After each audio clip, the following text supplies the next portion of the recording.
Okay, we are broadcasting, just checking to see who shows up in our public attendees list.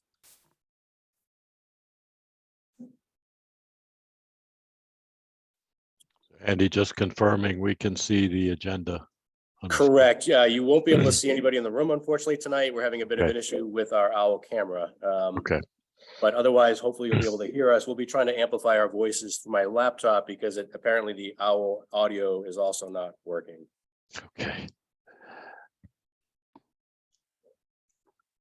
Okay, welcome to the planning board meeting for March 15th, 2023. I'll begin by calling the roll. Alden Clark. Here. Jeff Delisle, not here yet. Bob Cope. Here, Jamie Pennington. Here. Heather Rogers is going to be absent. Don Walters is going to be absent. Richard Yeager. Here. Rick Tainter here. Okay, the first item on our agenda is a continued public hearing for Hale Business Park LLC for project at 21 Malcolm Hoyt Road. And I understand that there is a request to continue this to the April 5th. Is that correct? That's correct. Could I have a motion to do that, to continue this application to our meeting on April 5th? I'll move the public hearing to April 5th. Okay, thank you. Second. Any seconds? Quick roll call on that. Alden, Yes. Bob, yes, Amy, Yes. Richard, Yes, and I vote yes also. So that is continued. So that is the only public hearing on our agenda, and the first item under general business is to review and discuss the zoning recommendations from our last public hearing regarding the proposed change to the ITIF regarding residential uses. And Andy, Andy or Jennifer wants to add anything before we begin our discussion? The only thing I would just point board members to, sorry, is if you've seen the comments, the memo that we sent out, just with a little different additional information that we thought might be helpful for a couple of things that came up during the public hearing. I'm not sure how the planning board wants to handle recommendations on this one. There might be, sort of mixed thoughts about different aspects of it. And certainly Jennifer may want to chime in here with anything new. I don't know, since we left off, I think we were trying to make sure that we covered as much information in context for you, especially in light of some comments that were made during the hearing about potentially adverse impacts on the conversion of space downtown upper floors. And I don't know that we necessarily agree that that was the crisis issue as it was being represented, but so we tried to point out that and some other information that we thought would be useful to you. Beyond that, I think we're here if there's any questions, but obviously trying to figure out, what is the board's recommendation and where will the council end up being in the coming weeks, because they haven't had their planning and development committee meeting yet on it, waiting until they've heard from you. Okay, I'll just open it up for discussion. Anybody have any thoughts on this? Begin. Okay, first, I just want to thank the planning department for the information that they shared with us, the analysis of the area, the map, and so forth. I think that was very valuable.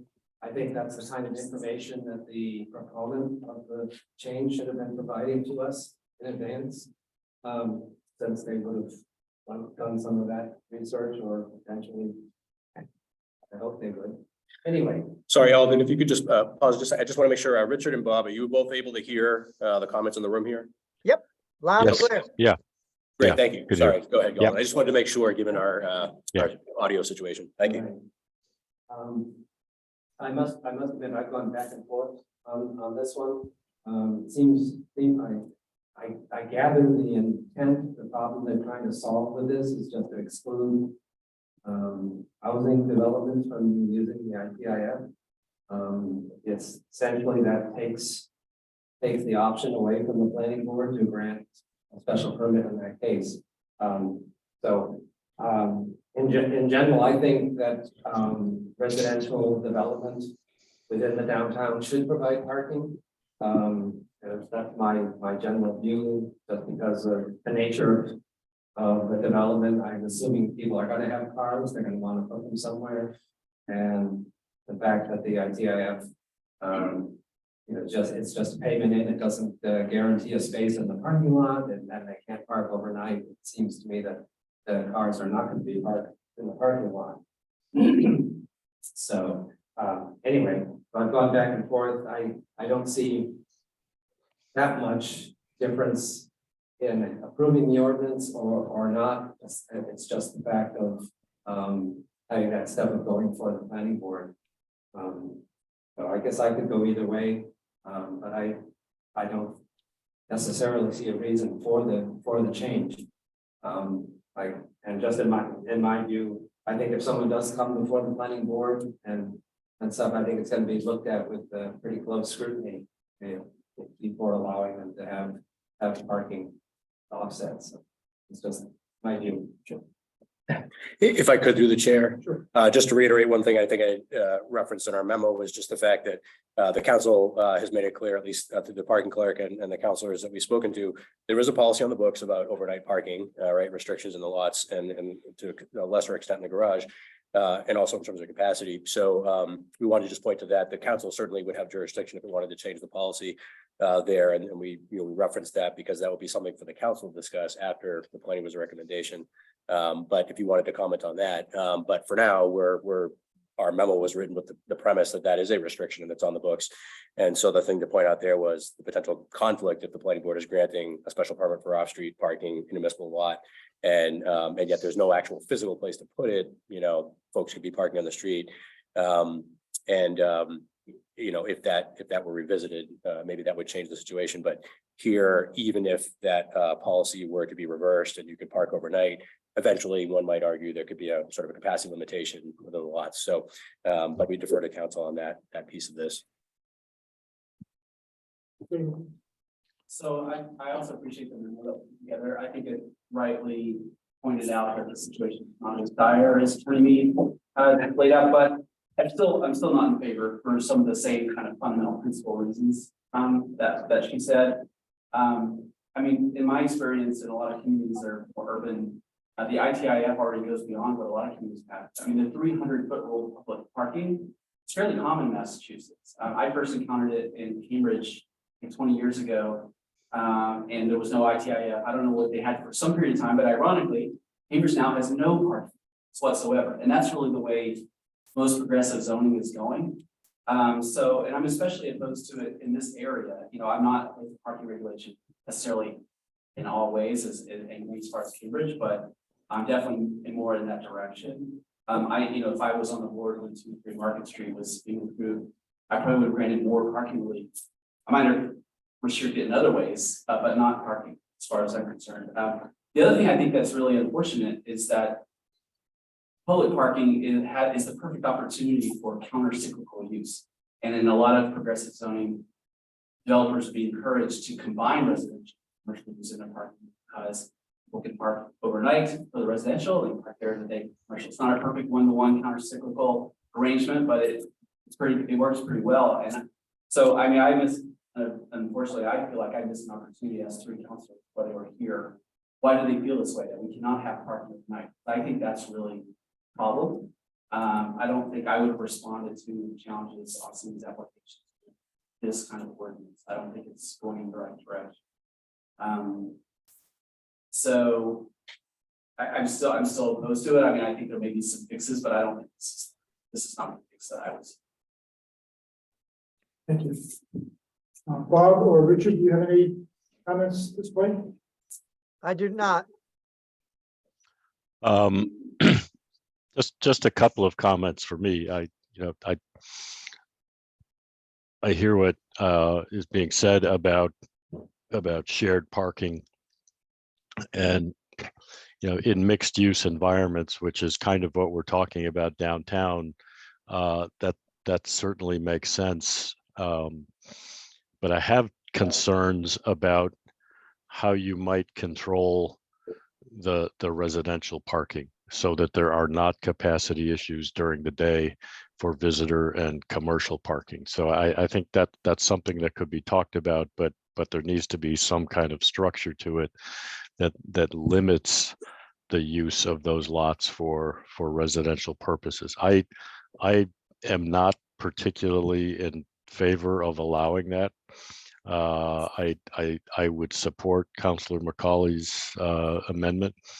I think what you all have pointed out is that there would be no particular adverse impact converting commercial space to residential space downtown.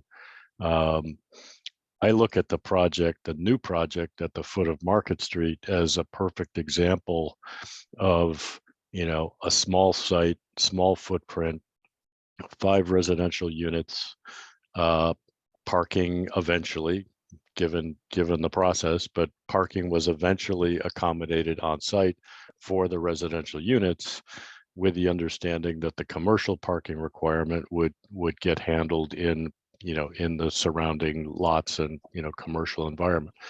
So I think that's a formula that works and that can work on small sites, and could allow for a point of view that future residential development needs to accommodate parking on site. Also a couple of comments about municipalities that are reducing or eliminating parking requirements. Totally agree with that. Boston and Cambridge have for years been trying to put a cap on the amount of parking that developments provide, and that number keeps moving down. But those are environments where there are lots of other transportation options.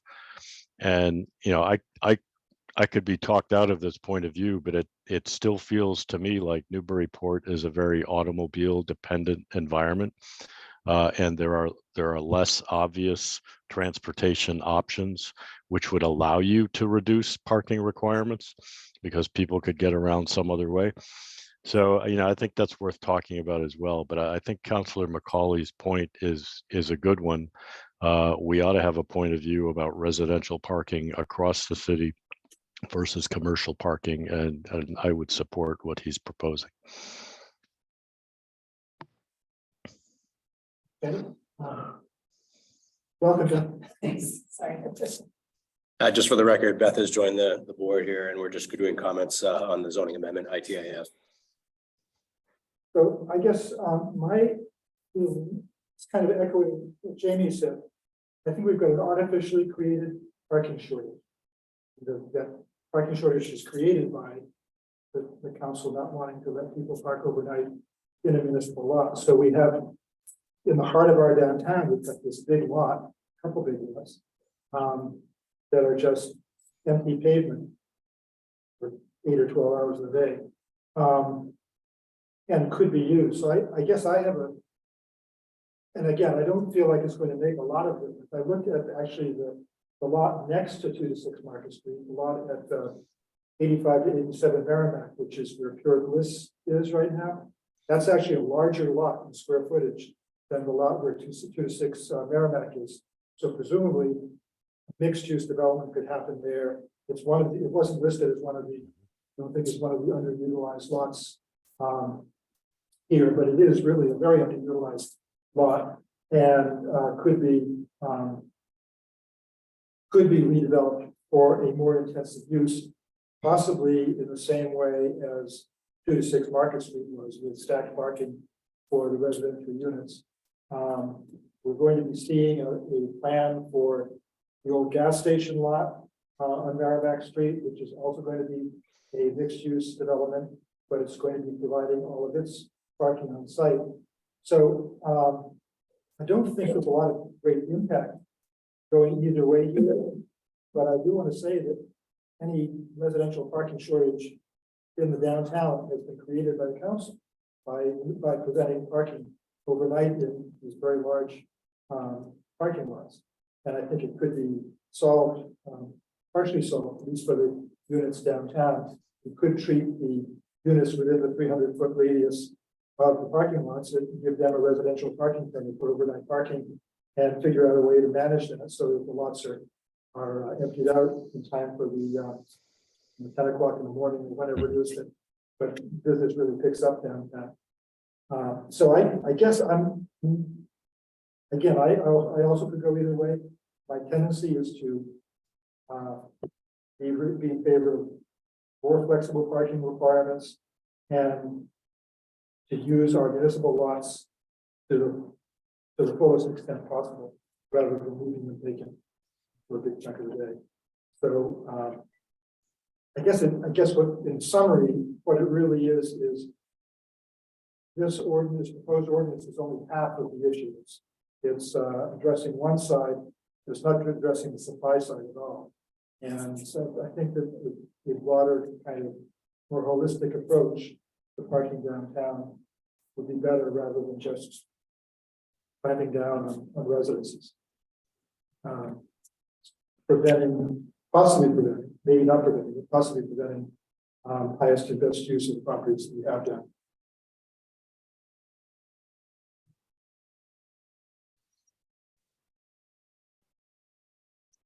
Anybody else? I guess just Rick, following up on your comment, I mean, I think there needs to be a way of,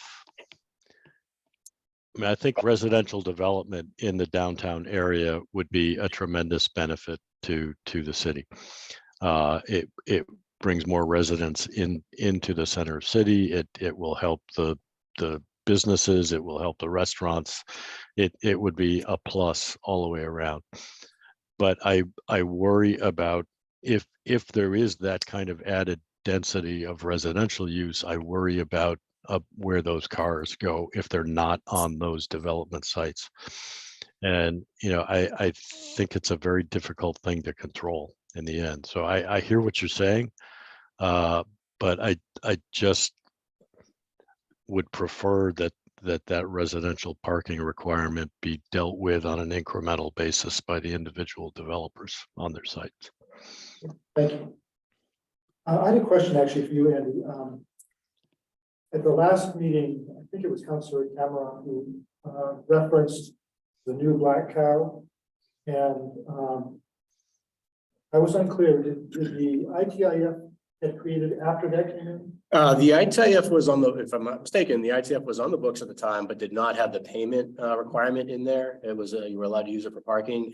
The zoning board of appeals also as part of the approval process, and one of the reasons why that, if you see sort of the number of seats and the demand it's using or it's associated with in terms of parking, the ZBA did also, as part of that process, approve or allow up to the 400 or so seats and the parking that goes with that. So there was, I point that out only because the board had some discretion if they felt it was too much of an impact for any particular reason. In granting the special permits, they might have said, you need to reduce the size of it, or because maybe they thought 400 seats and all the seating would result in too many parking impacts on, say, Riverside Park or the NRA West lot, or something like that. But otherwise, the ordinance was in effect, and they were able to utilize as of right the public parking within radius, which in this case, because of the timing included, because we had converted where the city was managing parking on both the Waterfront Trust lot and the city's parking lots. It included both the Green Street parking lot as well as both the NRA lots and the Riverside Park parking lot. Even though it's Waterfront Trust, the city's managing parking, so it became part of our parking spaces. So really, effectively, all parking almost entirely could have been provided by the public parking there. I guess it was so it was a 300-foot radius, but not the RTIF. There was no payment requirement in there. The $7,500 with the CPI index was not in there at the time. I guess what I'm wondering is the prohibition on use in the Waterfront West overlay district. That property is in the Waterfront West overlay district. No, it's not. According to the map, it is. According to our zoning map. We can go and take a look at that, but okay. We can take a look at, maybe there's something illustrated. The zoning map shows that it's going all the way up to the Waterfront. Okay. Oh, sorry. What's that? Yeah, the parking lot may not. But the black cow itself is within the. Yeah, gotcha. I don't recall. I'd have to go back at this point. I don't recall the exact provision of the time, whether Waterfront West. I might have already said something about Waterfront West, but don't forget that there was a modification of the use that was there that was going on as well. Right. I guess what I'm just saying. So I was just confused because Councilor Cameron referenced that in relation to why this was forward. And I didn't know whether there was a prohibition on Waterfront West using city parking lots at the time. I believe, if I'm gonna double check that, because I'd like to know for sure before I answer that question. I believe that might have been in the books at the time, but I'd have to go back and check. It's obviously in there today, but I just don't, And I just went on the, I was confused. I went on the. my recollection was that there's a provision in there, but I don't want to go back and double check. We'll have to verify in the office the previous iteration. It'd be interesting though, because it was given as an example of why we do this. The payment was added Right, yeah. And payment was added when, after the blackout. was that in, Several years after. 2017, I think. boy, it all seems so easy. Okay, any other comments or concerns, or do you think that we're ready to discuss our recommendation to the city council, even if that recommendation is mixed? I mean, we need to have a report to the city council. And it's a report with recommendations. But we may just have a report. It doesn't have a recommendation.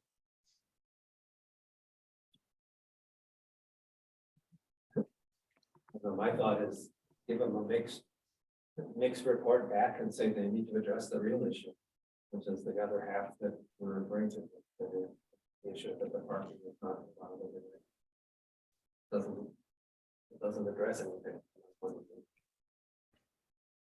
What is the timeline for, so planning and development is not going to do anything to do something with that? Well, I believe they, just generally speaking, I think we'd have to hear from Ed Cameron, the chair. I don't think he's posted their meeting yet, their next meeting. But generally speaking, they probably would be looking to incorporate your feedback before the city council's committee reports to the full council. With their opinion, they might want to take into account your feedback. So I imagine that in the next week or two, he's looking to schedule their meeting. They have a next regular scheduled meeting, if they use that date, next Thursday, the 23rd.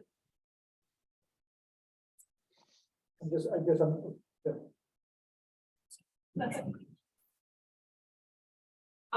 So I'm just thinking about Rick's suggestion about the overnight parking. And I'm just trying to figure out what that would look like. On practical. Like people can park there until 7 a.m., 8 a.m. Then what happens after that? Not everybody is. Then they will find a place on the street and we still have a problem. 2-hour parking.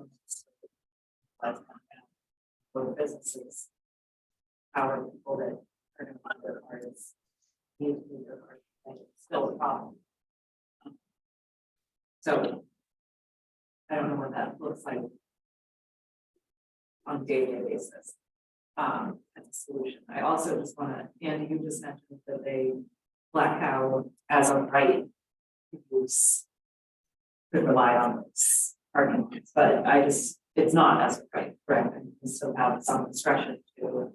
Right. I guess what I wanted to note maybe at the time was it was as of right, you could use that. And I don't think the special permit was associated with that. But certainly the ITF payment was not required at the time. So there wasn't a multiplication of 7,500 times all the parking requirements for that unit, that space. And maybe that might have factored differently for the development or the use of that property had that been a requirement. Yeah, I mean, I wonder.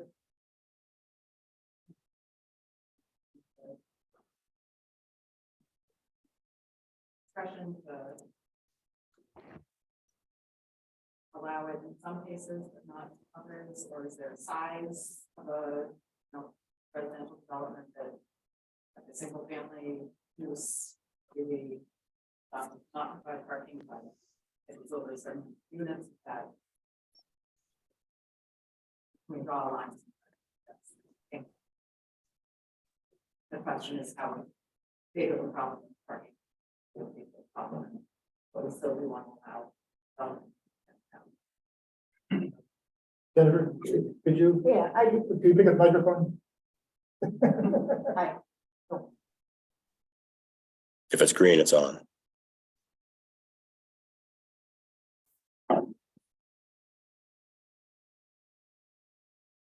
I hope you got the memo that was sent around. So the residential units that are the potential residency units upstairs in the existing buildings won't be required to add any parking spaces. Those would all be sort of added into this mix. And that's where I think the utilization of these existing parking lots, it may address that deficit that it already exists, never mind adding any new. So I think that is an important thing to look at, but you're saying a one family or two family, adding a one family or two family as a standalone is not allowed in the downtown. And it's, in my thinking, very unlikely that any of these underutilized lots would get developed as just one unit or two units. You're going to build a building downtown, it's going to be More units. multiple. So I know there is an example, we saw one unit above Pam Holder's shop. But I think those are few, really few and far between from on the underutilized or undeveloped. But I do think that technology has changed. I'm speaking with parking enforcement. Technology has changed greatly in order to that it would make something like overnight parking much more feasible than it might have been when this policy, if you will, was started of not allowing overnight parking. It was an issue. You could, parking clerk said you could see cars that would sit there for long periods of time, but with the scanning of license plates and things like that now, I do think that there are methods that different communities utilize to enforce this sort of allowance to have overnight, but need to vacate during the day.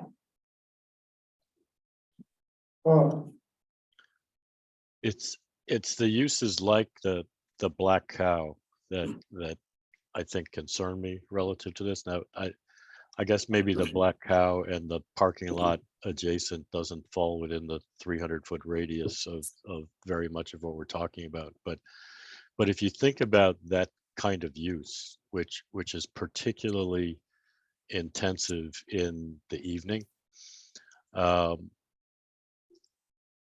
and at a point where you would want to allow residential traffic back into those lots. Let's say you established 6 o'clock in the evening as the point where a resident could use a public parking lot again, and that is in conflict with a major restaurant use and traffic generated like that at their peak hours.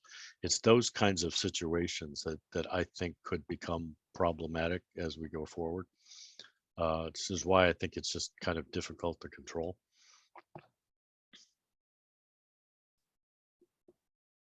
Okay, thanks. Yeah. Any other thoughts? I guess your comment, Beth, about having more flexibility. I think with the special permit, we have pretty much excellent flexibility. Maybe we want to have more standards added.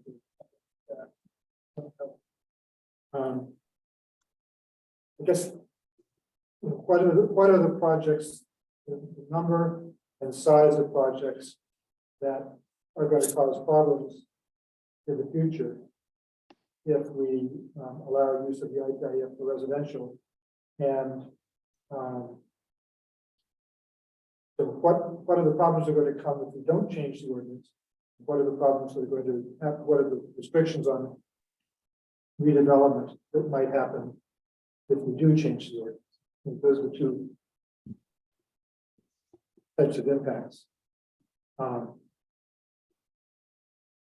Actually, I wanted to ask Jennifer, what happens with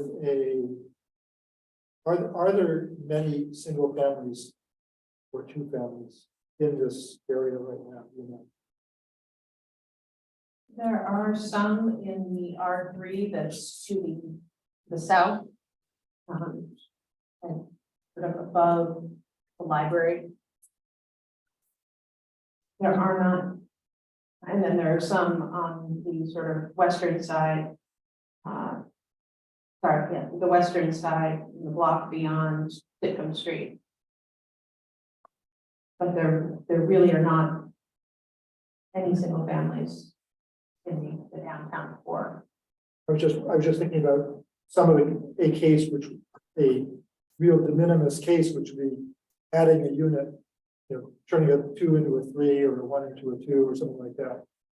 Then we'd be prohibiting that type of development. I think that right now that is prohibited anyway. You're allowed to add residential units as part of being excused. But you wouldn't be able to just add them as part of a non-conforming residential 1 or 2. So in order to do that, you need a variance, in which case you get the parking variance also. You'd need a use variance, which we don't allow right now. So it's just prohibited. So there's nothing, anything that is stuck as a 1 or a 2, or even a 3 or 4. A 1 and 2 family are prohibited.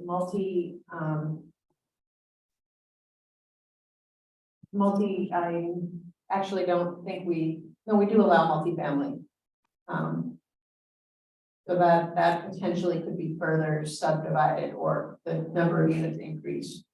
I don't think we have, again, there are a number of those above, south of the library. And some of those have, I pointed some of them out, they've got large parking lots that, yes, if someone wanted to come in and build up additional units on top of the parking lots there, adjacent to, we do have 0 lot line setbacks in some of these districts. They could look to expand the number of units on those parcels. But going from a 2-family to a 4-family will be a change of use, correct? And that use is allowed, but it's only allowed as part of it in the business districts, as part of the mixed use. It is my recollection that straight mixed use in the business district, or that straight residential in the business district is not allowed, it's only allowed. But when you look at this 300-foot buffer, once we change to R3, we do have some permitted and multifamilies. So those are the ones where that potential growth could happen. Amy, Can I ask a question, either Jennifer or Andy? I made an assumption, but I realize now maybe it was a false assumption. So maybe you can help me. When I first read this, I thought my instinct was this will create more non-conforming structures. Do you know if that's true or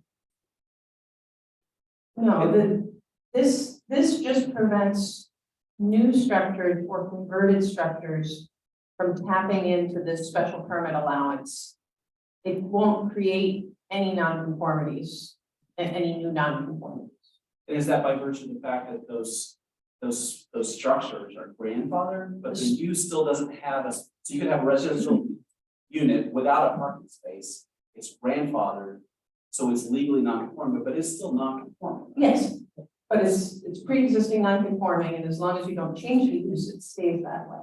I guess the guiding principle for me that is not absolute, but applies to a lot of zoning changes generally is if an ordinance change is making things more non-conforming that already exists, that we already like. So, and I made that assumption. I think I was wrong in making that assumption, but I still feel like there are a lot of residential units downtown, obviously. And if an ordinance makes it harder to create more of those that we like the way that texture of the city, that to me is not the direction for them. But I realize the numbers don't necessarily, that was more of an intuition. I think one of the points that Jennifer made at our last meeting was what's very important is that this does not affect in any way the conversion of a commercial space to a residential space, because the commercial space would tend to have a higher parking requirement per square foot than the equivalent residential space. So it doesn't make things more non-conforming, but everything in the downtown is non-conforming. So it's just it's actually moving you to a less of a parking demand. So it makes you less non-conforming to go from commercial to residential.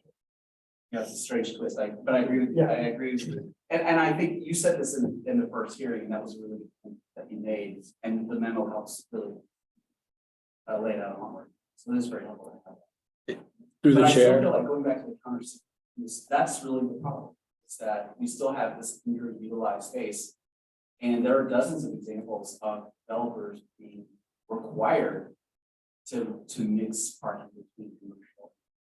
So I think municipalities should get on board with what they're making a lot of developers do, maybe try to figure it out. And I think it's great that technology is better now. It would have been a lot harder 10 years ago. So I would like to see more exploration of that and see what the use of residences using the parking lots that we already have overnight, what that would look like. There's probably some limit where it doesn't work anymore, so we have to think about that limit too, but that would be the limit I would focus on more than I think what this change. If I could do the chair, just that I was double checking as we were having this conversation here. It looks like back the 2017 amendment. I did not recall this, but the city council actually was the special permit granting authority back then. There was it looks like from the amendment, there was a $5,000 fee that would be paid. I don't recall there being any, I can't recall any special permits associated with that, at least during the time that I've been here. But it looks like the city council was a special permit granting authority. The Waterfront West prohibition was added to the ordinance. The $7,500 plus CPI index was added. And the planning board has made the special permit granting authority for that. There might be, some other details in there, but just to clarify, there was a question asked about where we were. Thank you. So, I'm probably guilty of mixing up two things that aren't necessarily, as the more we talk about it, the more I see the issue of the essentially shared use of municipal lots between uses that have different peaks is something we should be thinking about, even whichever way we're going with it. And as I look around the downtown and look at the map that the planning office provided, and also adding in the Fjord Bliss site at the corner of Market and Merrimack. It doesn't seem like, in most cases, approving this amendment would make much of a difference. Doesn't seem like it would affect very many properties. Unless people feel, otherwise, based on what the allowed uses are in the B3 district, the B2 district, B1 whatever, and the limited number of existing residential uses and the ability to convert upper floor office to residential without impacting it in this way. It seems as though adopting it, I don't like the amendment, but it seems like adopting the amendment wouldn't make much of a difference. Unless, so I guess that's my feel. I feel like that we could. I came in thinking I would like to oppose the amendment. I mean, at this point, feeling less opposed to it, but also continuing to feel that we should encourage the council to more efficiently use the large amounts of pavement that exist downtown. Just to add what you're saying, if we do approve this, then it just takes away the flexibility, like mentioning in the rare case you might want flexibility. To approve something. That seems to be the only difference. So can anybody think of a development that would really be a problem, the type of development that we would like that would really be adversely affected by this amendment? That's the point that I'd like to ask. I'm not a board member, just speaking for myself as planning director. I don't have that concern myself. Maybe sort of like what you're saying and some of the dialogue that Jennifer and I have had, and it's sort of summarized in the memo. I don't necessarily feel that that's problematic. To me, that the priority, I think downtown, generally speaking, I think should be for the commercial uses of those spaces. I don't necessarily disagree. I'm not keen on having, vacant lots or, underutilized land, so to speak, maybe even overnight. It could be maybe put to better use, but at the same time, I don't necessarily see that we would harm ourselves by prohibiting residential development, which I agree would be good, is good and will continue to be good for reinforcing downtown businesses, is having residential in close proximity. So I just don't feel it'll be adversely impacted per se, based on what we're seeing. And I guess the other thing I'm thinking is that, yes, all of those upper floor spaces can be converted to residential without a legal impact on parking. But in fact, there will be a real impact on parking, which will go out into the neighborhoods. So oddly, allowing overnight parking in the Green Street lot might provide some relief for some of the neighborhoods. So that might be some of the things, one of the things to think about. David, you have something? Well, just in the spirit of brainstorming, I mean, I think we focused a lot on vacant lots and existing structures. But there are expansions, of existing structures, and probably not in front yards or along the street, but maybe it's back areas that are not parking lots now. I don't have a sense of how many of those kinds of development opportunities there might be out there, but that's the one thing that comes to mind that we just haven't covered.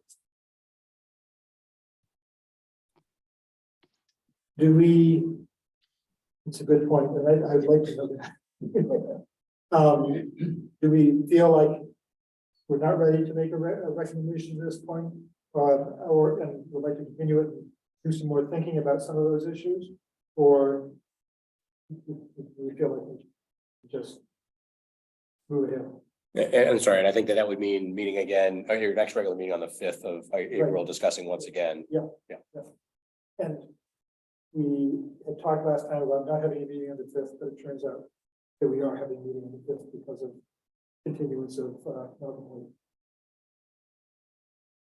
so It may be just because of the varied opinions about different details of this, or side comments or things that might be worth noting in the memo. If you're giving one to the council here, I don't know whether it helps at all for someone. Unfortunately, you do a good job with this, Rick. But maybe preparing some sort of narrative that the board members could review, because it would be hard, on the fly, especially if there's a few other members who aren't here tonight, to issue that final opinion.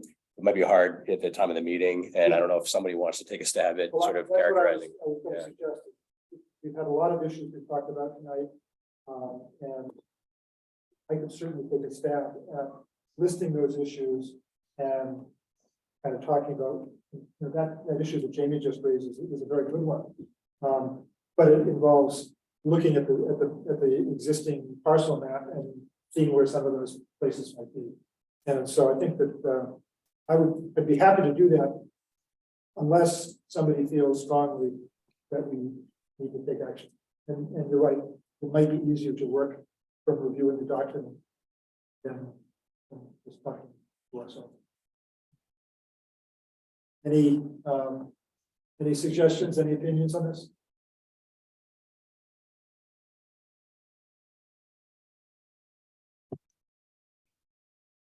Does anybody feel a strong need to make a motion tonight? Okay, so we'll continue the discussion on April 5th. Okay, that's good. I think a lot of good points have been brought up tonight.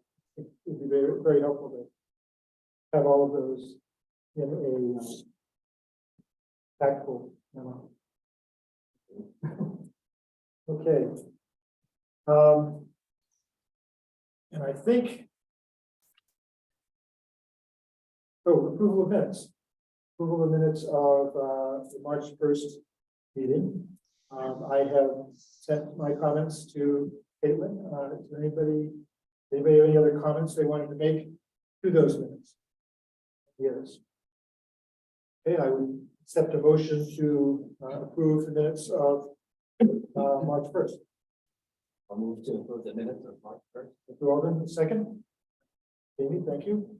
Okay, we need to do a roll call. Alden. Yes.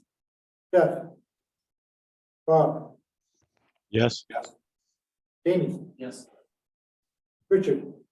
yes, And I vote yes. So the minutes are approved. Thank you.